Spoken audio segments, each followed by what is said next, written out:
अस्सलाम वालेकुम एवरीवन। कैसे हैं आप सब? उम्मीद है खैरियत से होंगे। तो आज की इस वीडियो के अंदर हम देखेंगे हमारे पास nested if statements and logical operators क्या होते हैं और ये किस तरीके से वर्क करते हैं। तो सबसे पहले हम इंट्रोडक्शन देखते हैं। In programming sometime we need to make decisions with in decisions.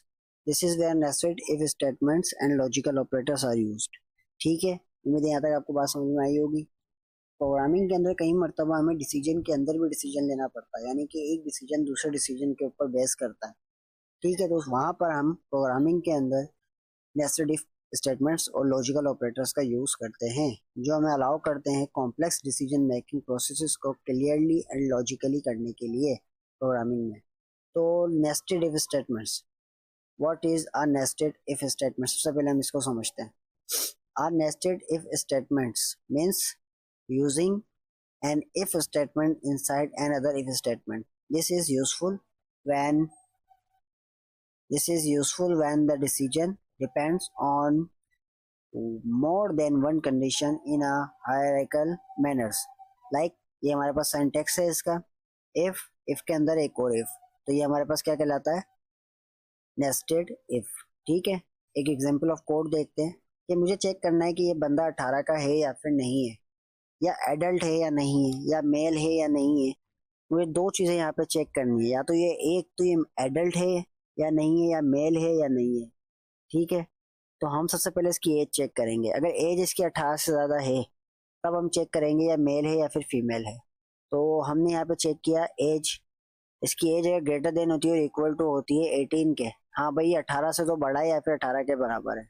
ठीक है, ये वाली कंडीशन ट्रू हो गई क्योंकि हमारी एज क्या है 20 और यहाँ पर एज ग्रेटर देन है 18 के। ट्रू, ये कंडीशन जब ट्रू हुई, अब हम चेक करेंगे क्या इसका जो जेंडर है वो इक्वल इक्वल टू है मेल।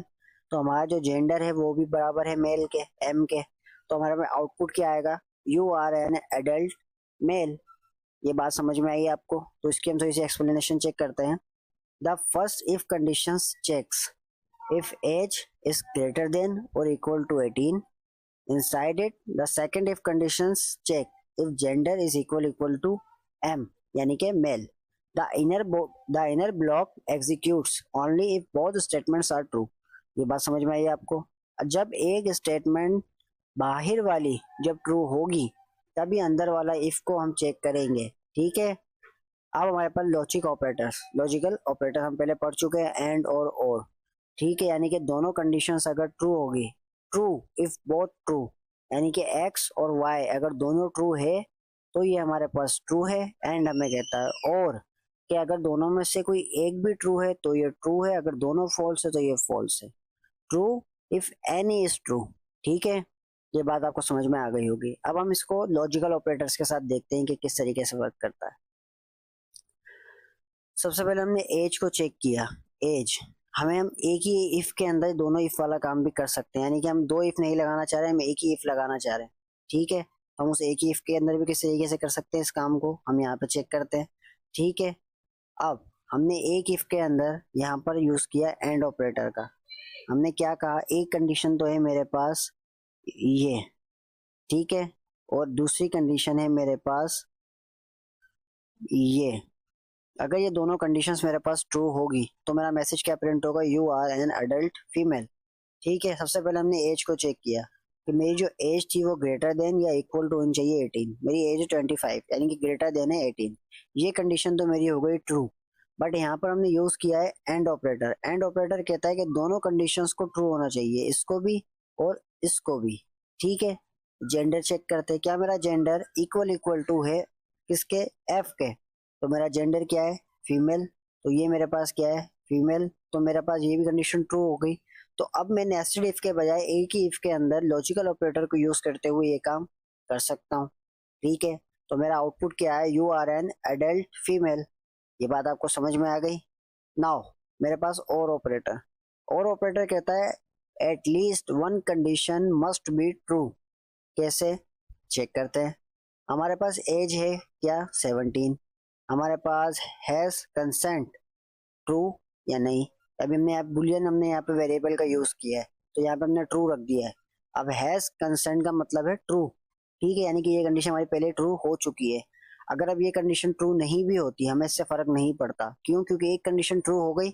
अब ये कंडीशन अगर ट्रू नहीं भी होती, क्योंकि ये कंडीशन ट्रू नहीं हो रही है हमारी अभी यहाँ पे, अगर हम देखें हमारी एज क्या है 17, और यहाँ पे हमने क्या रखा है कि एज अगर हमारी ग्रेटर देन हो या इक्वल टू हो 18 के, ठीक है, तो ये ब्लॉक ऑफ कोड एग्जीक्यूट होगा।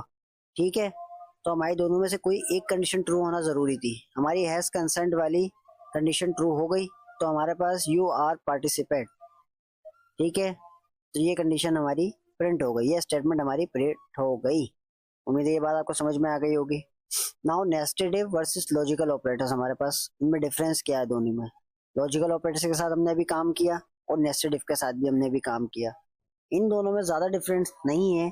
डिफरेंस ये है कि हमारी रीडेबिलिटी यहाँ पे डिक्रीज हो जाती है विद डेप्थ। ठीक है, good when condition depend on each other, हमारे पास जब कोई एक कंडीशन दूसरी कंडीशन पर डिपेंडेड है तब तो हम इसको यूज कर सकते हैं। बट अगर हमें इस तरीके की डिसीजन मेकिंग करनी है जो हमने अभी ऊपर की है, तो उसके लिए हम लॉजिकल ऑपरेटर्स का भी यूज किया जा सकता है।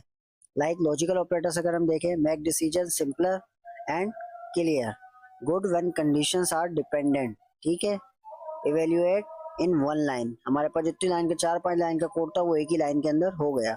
ठीक है, एग्जीक्यूट स्टेप बाय स्टेप। तो हमारे पास डिफरेंसेस है दोनों के अंदर काफी सारे। उम्मीद है आपको बात समझ में आई होगी। ये कोड्स हमारे पीडीएफ के अंदर मौजूद है, वर्ड की फाइल के अंदर। ठीक है, आप इनकी प्रैक्टिस करें। ठीक है, वीडियो को स्टॉप करके कोड को टाइप करें। अगर आपको कोई चीज़ समझ में नहीं आती तो आप कमेंट बॉक्स में पूछ सकते हैं। इंशाल्लाह मैं आपको पूरी कोशिश करूंगा जवाब देने की। अपना ख्याल रखें। चैनल को अगर सब्सक्राइब नहीं किया आपने अभी तक तो चैनल को सब्सक्राइब कर लें और बेल आइकन पर क्लिक कर दें। अल्लाह हाफिज़।